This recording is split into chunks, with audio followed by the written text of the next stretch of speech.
di mana ada cuan, di situ kita mainkan. Kejar dulu ilmunya sebanyak-banyaknya, karena nanti begitu momentumnya dapat, insya Allah rezeki ngikutin. Proses belajar yang paling murah dan paling menyenangkan adalah kerja sebenarnya. Selama itu masih ada waktunya dan kamu memang mampu mengerjakannya, ya ambil kesempatan itu. Kepercayaan itu bukan diminta, tapi kepercayaan itu adalah didapat. Teman-teman juga mau Indonesia ini berubah, harus kita berubah dari at least dari diri kita sendiri. Assalamualaikum warahmatullahi wabarakatuh. Selamat pagi. Ini alhamdulillah banget saya diberikan kesempatan berkunjung ke rumah salah satu co-founder sekaligus investor di Technopreneur dan telah merambah ke beberapa perusahaan. Halo Bang, selamat pagi, salam sejahtera untuk Bang Yoga. Thank you Bang Fidel sudah mampir. Terima kasih banyak. Luar biasa kesempatannya. It's an honor for me untuk bisa cerita-cerita kali ya, lebih tepatnya gitu ya. Lebih tepatnya kita sharing-sharing, cerita-cerita. Boleh nggak nih Bang Yoga nih diceritain nih sebenarnya nama panjangnya, terus kita backgroundnya dulu lah, kita spill dulu kuliahnya dulu, sekolahnya dulu di mana gitu. Jadi langsung aja gue kemudian gue tuh awal mulanya sekolah di sekolah negeri dari kecil. Dari kecil di negeri ya? SD, SMP, SMA semua sekolah negeri yang alhamdulillah punya kesempatan sekolahnya juga negeri yang pada masa gua itu sekolah unggulan gitu. Sampai akhirnya di memori sekolah gue sangat beragam. Memori sekolah gue sangat beragam dan yoga yang waktu kecil itu memang sangat aktif. Baik di dalam kelas maupun di luar kelas. Sampai akhirnya keaktifan itu terbawa sampai dengan di hari ini gitu. Lalu kuliahnya di mana pernah dapat PMDK zaman awal selesai kuliah. Dapat 2 PMDK tapi karena posisinya itu ada di luar kota, akhirnya memilih untuk mencoba lagi ujian lagi. Tapi unfortunately pada saat ujian itu nggak sukses lah ya, bisa dibilang. Lumayan hampir depresi karena semua sahabat-sahabat, semua teman-teman itu masuk di university yang favorit, sesuai dengan tujuannya, sesuai dengan passionnya mereka dan lain sebagainya. Nah, akhirnya saya percaya dan akhirnya mengikhlaskan.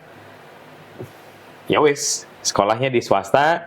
Untuk pertama kalinya setelah beberapa jenjang sekolahnya selalu negeri, ya kan, sekolahnya di swasta. Akhirnya saya memilih untuk di London School of Public Relations. Sekolahnya para artis lah ya, kalau bisa dibilang ya. Katanya gitu ya. Katanya gitu. Oke, nah sampai situ sih Bang. Sampai situ. Nah, Bang Yoga ini kan juga aktif di mungkin pernah kerja. Tapi sebelumnya saya boleh nggak nih izin bertanya mengenai background keluarganya, apakah dari keluarganya TNI mungkin, Polri mungkin, atau jadi memang pebisnis juga. Jadi ibu bapak saya, bapak tuh terlahir tunggal, ibu terlahir di 7 bersaudara. Wow. Kami pure blood orang Jawa Timur. Pure blood Jawa Timur. Ibu Madiun dan bapak tuh orang Cepu yang bermigrasi ke Madiun. Kayak gitu. Nah, long story short, ibu saya ibu rumah tangga, bapak saya pegawai BUMN. Dulu dibilangnya sih pegawai negeri ya, tetap dibilangnya dulu sebelum berubah akhirnya menjadi namanya BUMN, ya, gitu kan. Nah, nggak ada yang spesial karena bapak saya sendiri kalau nggak salah pensiun sebagai seorang supervisor atau bagian manajer gitu ya. Jadi even dia naik level itu setahu saya kalau saya nggak salah dengar bagian daripada apresiasi perusahaan karena sudah mengabdi 30 tahun lebih lah. 30 gitu. Tahun lebih. Jadi pure kalau tadi kembali ke pertanyaannya Bang Fidel, nggak ada nih background entrepreneur, tidak ada background keluarga yang punya privilege luar biasa gitu ya. Tapi justru hal-hal semacam itu yang membuat saya belajar banyak hal juga gitu dari cara kedua orang tua saya mendidik saya gitu ya. Terus ini awalnya apakah memang lulus kuliah langsung bekerja, berusaha atau pernah kerja dulu sebelumnya? Nah, jadi perjalanan kewirausahaan berarti ya? Iya, perjalanan kewirausahaannya. Setelah lulus kuliah tuh langsung bisnis atau langsung masih kerja dulu? Kerja dulu. Oke. Nah, jadi kalau bicara perjalanan kewirausahaan, saya 2 bersaudara. Kebetulan saya nomor 2. Yang dari zaman sekolah, which is dari SMP, saya tuh sudah aktif jualan. Sudah aktif jualan ya. Kalau katanya anak zaman sekarang, di mana ada cuan, di situ kita mainkan, gitu. Nah, dulu kebetulan zaman di SMP aktif main basket, sehingga bisa dibilang jadi role modelnya teman-teman kalau main basket, jualan gelang, aksesoris basket. Terus kalau misalnya itu di SMP tuh? Ya, SMA tuh ya? SMP, enggak SMP. Nah, bisa jualan sepatu basket. Yang dulu kita ngambil di Taman Puring, gitu kan, kita jual ke teman-teman, gitu kan, teman-teman beli sepatunya Taman Puring, kita dari hasil keuntungan bisa beli sepatu di counter, semacam gitulah. Jadi tanpa disadari sebenarnya ke drive kewirausahaan tadi tuh sudah ada dari dari kecil, dan drive-nya itu karena uang jajan kurang. Uang jajan kurang, pengen punya ini, pengen punya itu, ya pas-pasan gitu kan. Ya udah, mau nggak mau harus kreatif. Ya udah, kreatifnya seperti tadi. Gitu. Nah, ternyata bibit jualan itu ke bawah terus sampai dengan ke SMA, di SMA kemudian ke kuliah. Jadi di SMA itu saya sudah aktif main di konveksi. Wow, SMA tuh. SMA sudah aktif main di konveksi, dari mulai ngajakin teman-teman kelas bikin baju kelas, jaket kelas, nawarin ke kelas-kelas sebelah. Terus saya masuk lagi ke hal-hal ya kepanitiaan dan lain sebagainya. Itu semua saya jalanin gitulah. Jadi lumayan SMA udah punya uang jajan yang sebenarnya uang jajannya tidak bertambah karena dari orang tua ya segitu-segitu aja, karena bisa nyari sampingan tadi, akhirnya punya tabungan gitu. Nah, itu yang kasarannya bisa dibuat jalan-jalan malam mingguan lah. Kayak gitu. Nah, kalau bakal menjadi seorang entrepreneurnya ini sudah dibangun sejak SMP ya. Iya, karena the power of kepepet. The power of kepepet ini. Gitu. Iya, benar. Nah, lalu dari situ kakak saya selalu menjadi role model sih. Kakak saya selalu jadi role model. Kebetulan kami jaraknya 4 tahun. Role modelnya di sini maksudnya kakak saya sendiri memang bukan entrepreneur, tapi dia yang mengenalkan saya tentang apa itu tadi zaman SMP Taman Puring tuh di mana, isinya apa aja Taman Puring tuh dia yang ngajakin ke sana. Terus kemudian waktu mengenalkan dunia konveksi juga dia yang mengenalkan. Kebetulan teman kuliahnya itu ada yang juragan konveksi di Bandung. Kebetulan kakak saya kuliahnya di Unpad. Jadi saya yang aktif. Terus sampai akhirnya dia juga yang mengenalkan saya tentang dunia fotografi. Ya, yang mana dunia fotografi itu mengantarkan saya juga akhirnya punya usaha kreatif agency kecil-kecilan zaman kuliah, gitu kan. Bermodal nekat, jadi ngumpulin 1-2 teman-teman yang punya kamera, satu hobi, ya udah kita bikinin lah tim kecil, gitu kan. Ada tim make up dress code-nya, ada tim finance-nya yang ngaturin duitnya, gitu kan. Terus saya yang cariin orderannya, yang semacam itulah. Itu memang selalu alhamdulillahnya bisa melakukan kreativitas di tengah segala kekurangan yang ada, dan nggak pernah lari ke dunia yang katanya masa muda, masa untuk dihabiskan untuk kesenangan yang kurang baik ya. Jadi gitu. Bisa dibilang karena Bang Yoga di salah satu sekolah bonafit di Jakarta ini nggak terlalu terikut Harus lah ya. Malam mingguan Ya, sering dugem mestinya gitu. benar. Tapi lebih memilih untuk kerja gitu kan. Iya, jadi mungkin dulu juga nggak kenal istilah bekerja kali ya Bang Fidel ya. Jadi emang simply pertama kenapa nggak mau melangkah ke dunia yang hingar-bingar malam, itu, ya, dunia hingar-bingar, malam ya. yang nggak manfaat. Itu pertama jelas karena uangnya nggak ada Bang Fidel. Malah ngeluarin duit Uangnya ya. nggak ada Bang Fidel. Malah ngeluarin. Nah, terus yang kedua, ibu bapak di rumah galak banget. Iya. Gaya ibu bapak di rumah juga galak banget. Itu ternyata membawa pertolongan ternyata kalau kita sadari di hari ini ya. Nah, jadi kondisi itu yang membuat saya alhamdulillah bukan nggak pernah ya, lebih tepatnya terekspos dengan hal-hal negatif itu sangat minim lah, sangat minim itu lah aja. ya. Nah, ya udah dari situ kewirausahaan terus berlanjut, lalu selesai kuliah sempat kerja dulu sama orang. Kenapa? Karena kita butuh ya yang namanya, saya merasa kita tetap butuh apapun sama pengalaman orang jam terbang orang, gitu kan? Karena belum tentu yang menurut kita benar itu apa ya bisa diterima di bisnis as usual aja deh, di bisnis yang ada di masyarakat gitu kan. Nah jadi emang apapun harus belajar. Awal setelah lulus kuliah tuh langsung bekerja di bidang apa nih? Kalau boleh tahu, apakah karena LSPR dengan komunikasi atau juga bekerja di bidang komunikasi atau gimana nih Bang? Oke, yang ini sebenarnya menarik sih. Menarik sekaligus memalukan diceritakan. Gitu. Kenapa? Karena sebagai orang yang kompetensi keilmuannya di bidang komunikasi kan, kebetulan saya dulu ngambilnya fokus majornya itu di marketing. Nah, tapi saya malah nggak pernah tuh yang namanya terekspos sama dunia Vkom yang pada umumnya. Maksudnya seperti saya kerja di agensi, di media, di apa namanya TV nasional, itu saya nggak pernah terekspos hal itu.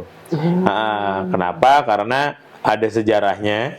Cita-citanya sebenarnya pengen jadi anak IPA Bang. Cita-citanya jadi anak IPA, pengen sekolahnya engineering, pengen sekolahnya di apa namanya university yang favorit lah ya pada intinya. Nah itu yang akhirnya pada saat saya selesai kuliah itu saya memilih mengejar cita-cita saya yang kemarin itu nggak kesampaian. Nah karena nggak kesampaian akhirnya mau nggak mau kan harus apa ya mengejar gap knowledge ya.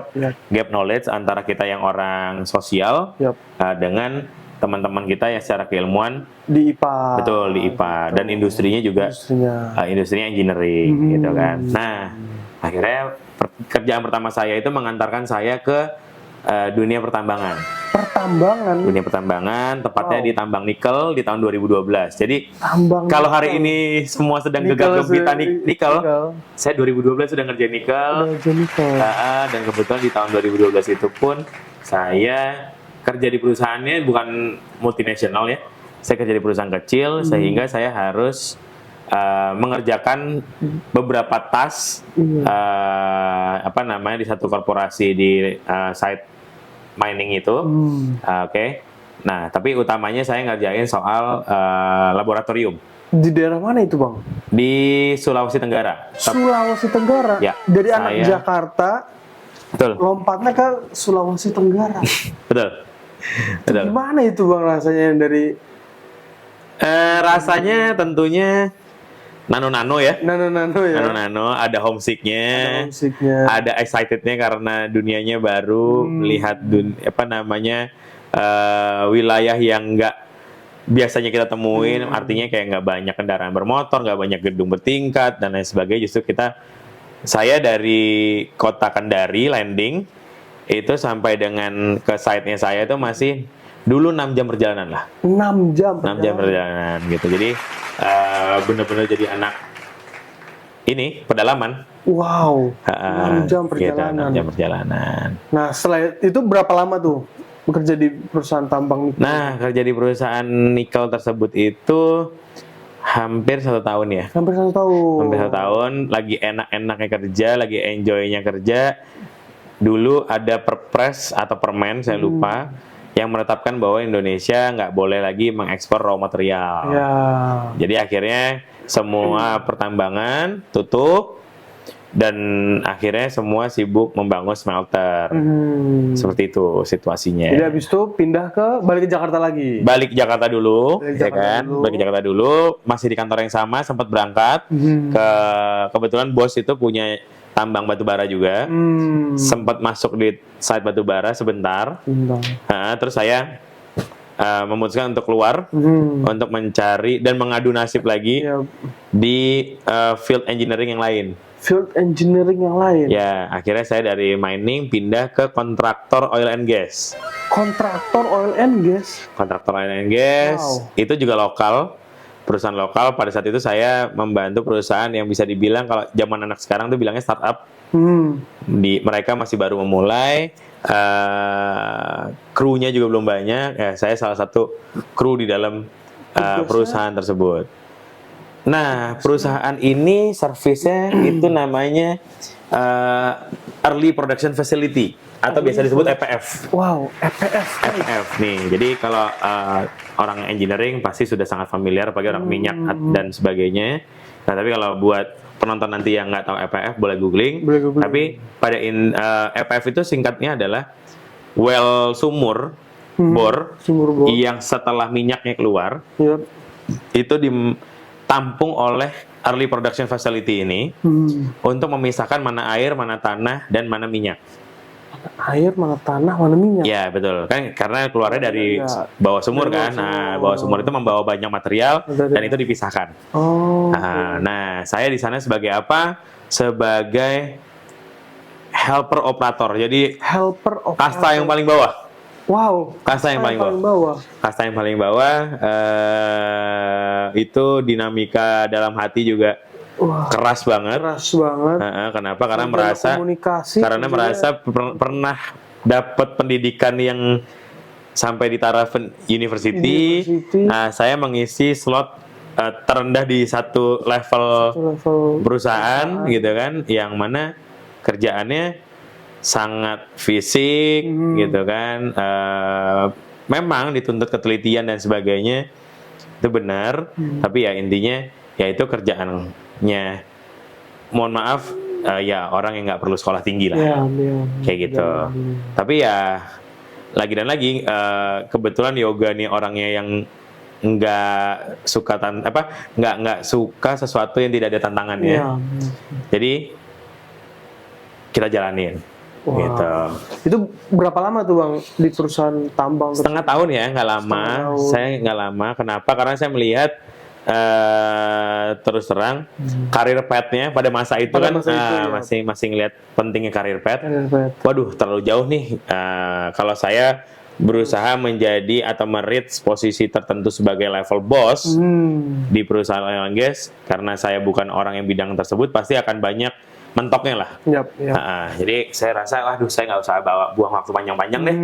Kayaknya saya better pivot aja ke yang lain. Dari itu setelah oil and gas itu lompat ke langsung bikin usaha atau? Nah, itu coba lompat, coba mengadu nasib lagi. Bikin catering. Wow, ini lompatannya lumayan pivotnya ini juga ya. Iya, random ya. Jadi memang kalau bahasa saya tuh hidupnya terlanjur nyasar. Gitu. Hidupnya terlanjur nyasar. Bikin catering sama sahabat saya SMA.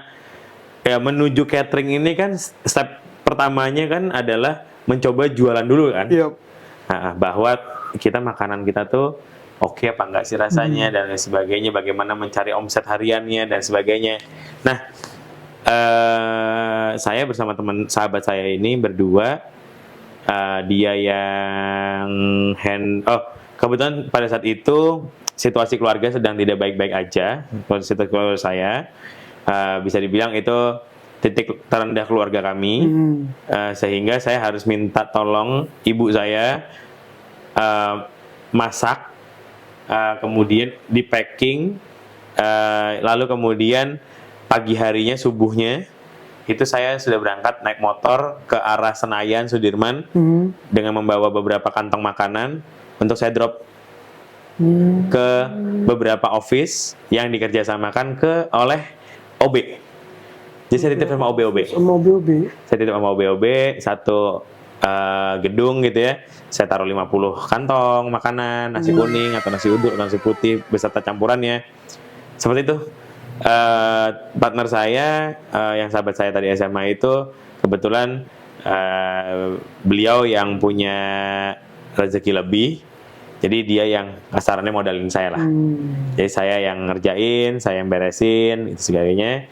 Dan saya juga ada sempat di satu masa pada saat mengerjakan hal itu, saya print flyer, saya ada di bawah jembatan penyeberangan depan CIMB Tower itu, saya bagi-bagi flyer dari situ, sarapan sehat, menu sehat, dan seterusnya. Berharap kita bisa dapat customer orang-orang perkantoran lah, kayak gitu. Jadi kita punya recurring dari sana. Gitu. Yang namanya bisnis kan di awal nggak pernah ada yang mudah ya. Ternyata lagi dan lagi saya dibenturkan oleh keadaan lah. Dibenturkan oleh keadaan yang mana antara effort dengan hasil pada saat itu belum berimbang. Gitu. Sehingga saya harus cermat dan cerdas mencari jalan keluar. Nah, akhirnya suka nggak suka, akhirnya harus menahan lagi rasa ingin menjadi pengusaha itu. Kemudian spin off ke kantor lagi. Kerja lagi. Nah, kemudian di sana saya kerja, sebenarnya ceritanya cukup panjang, tapi singkat ceritanya, akhirnya saya masuk ke Tol Cipali sebagai kontraktor. Pada saat itu kontraktor. Kebetulan pada saat itu Tol Cipali baru dibuka. Saya dapat kesempatan untuk mengerjakan tol di section Cikamurang ke Kertajati yang sekarang ada airportnya itu. Nah, itu saya di sana kerja. Saya bersama-sama bapaknya teman saya zaman kuliah. Kebetulan sahabat saya di kuliah salah satunya itu seorang pengusaha yang saya tadi kerja di nikel dan saya kerja di batubara itu kerja di tempatnya dia, bapaknya. Nah, pada saat itu orang tuanya punya alat berat banyak. Kemudian saya ajak di pekerjaan jalan tol tadi. Ya, gitu. Nah, kemudian di pekerjaan jalan tol itu saya juga sebagai anak baru, saya nggak minta neko-neko. Nah, ini mungkin salah satu tips nih untuk para pendengar. Ini tips penting nih. Walaupun sebenarnya kedengarannya itu agak silly things, yang paling benar memang kejar dulu ilmunya sebanyak-banyaknya, karena nanti begitu sudah momentumnya dapat, insya Allah rezeki ngikutin. Nah, itu yang saya pakai, saya pegang dengan teguh.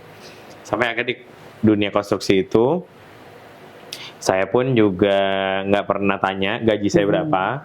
Begitu juga di perusahaan-perusahaan yang sebelumnya tadi, gitu kan. Sampai akhirnya saya tahu gajian saya berapa itu pada saat waktunya jatah gajian. Tapi yang selalu saya minta adalah posisi-posisi yang strategis. Posisi strategis untuk apa? Untuk tahu the whole of business process dari suatu pekerjaan atau suatu kegiatan usaha. Nah, dan jangan lupa juga yang benar adanya orang yang selalu bilang go through extra mile itu penting banget. Kenapa? Karena ya buat teman-teman yang masih berjuang,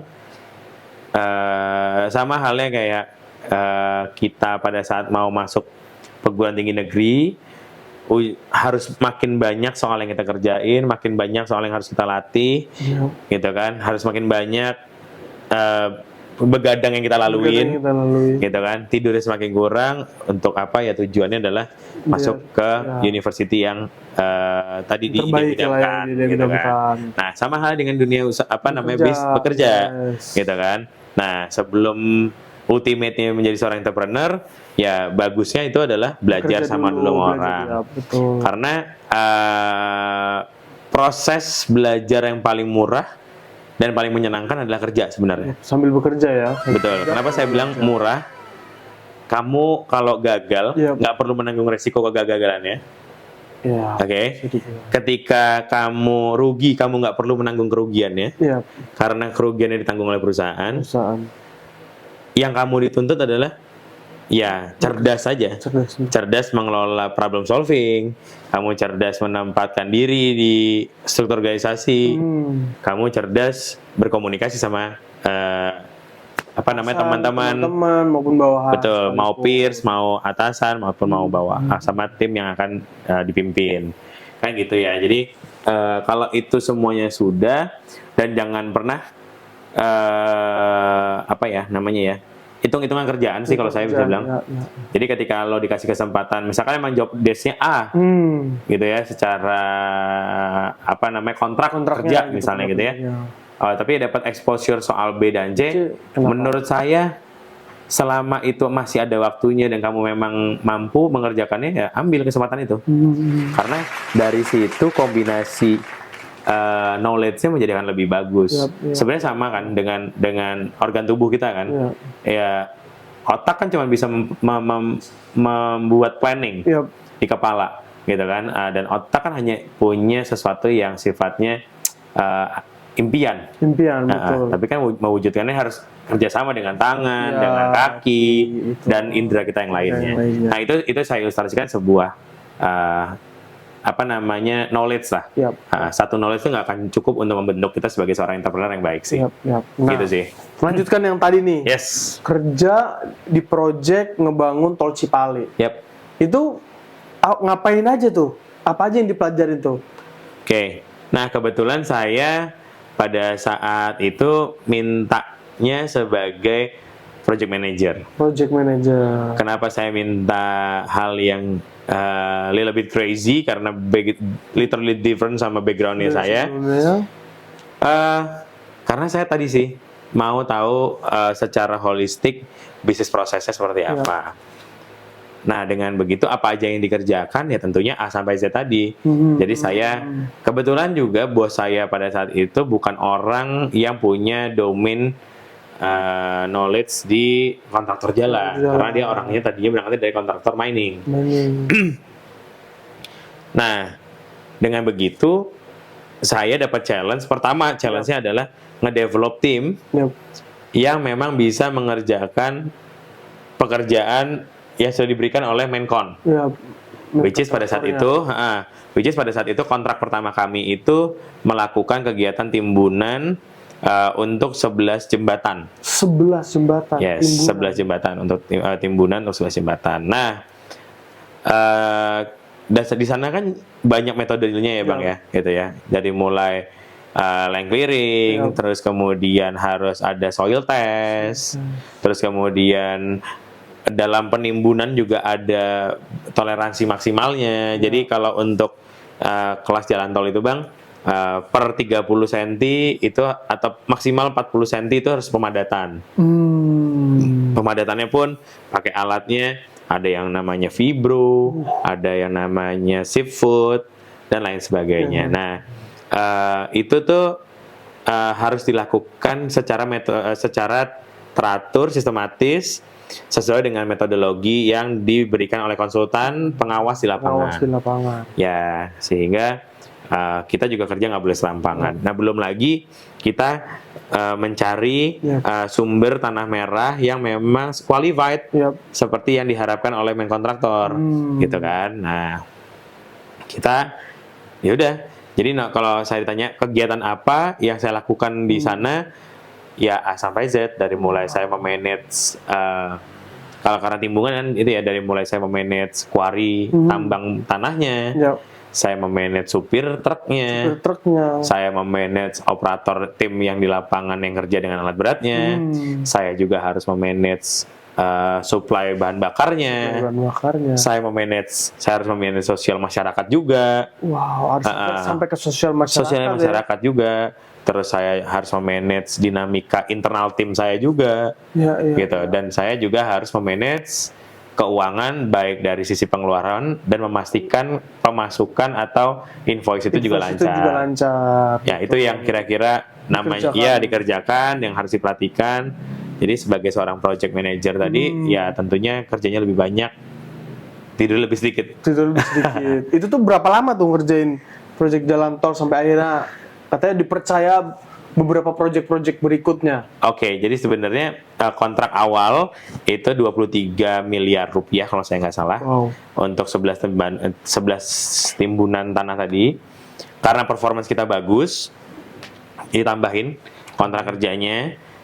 Dari yang mulai ngerjain jembatan aja, akhirnya kita diminta untuk bantu ngerjain roadnya, penimbunan di sisi main road, terus kemudian setelah itu kita dipercaya untuk ngerjain subbase.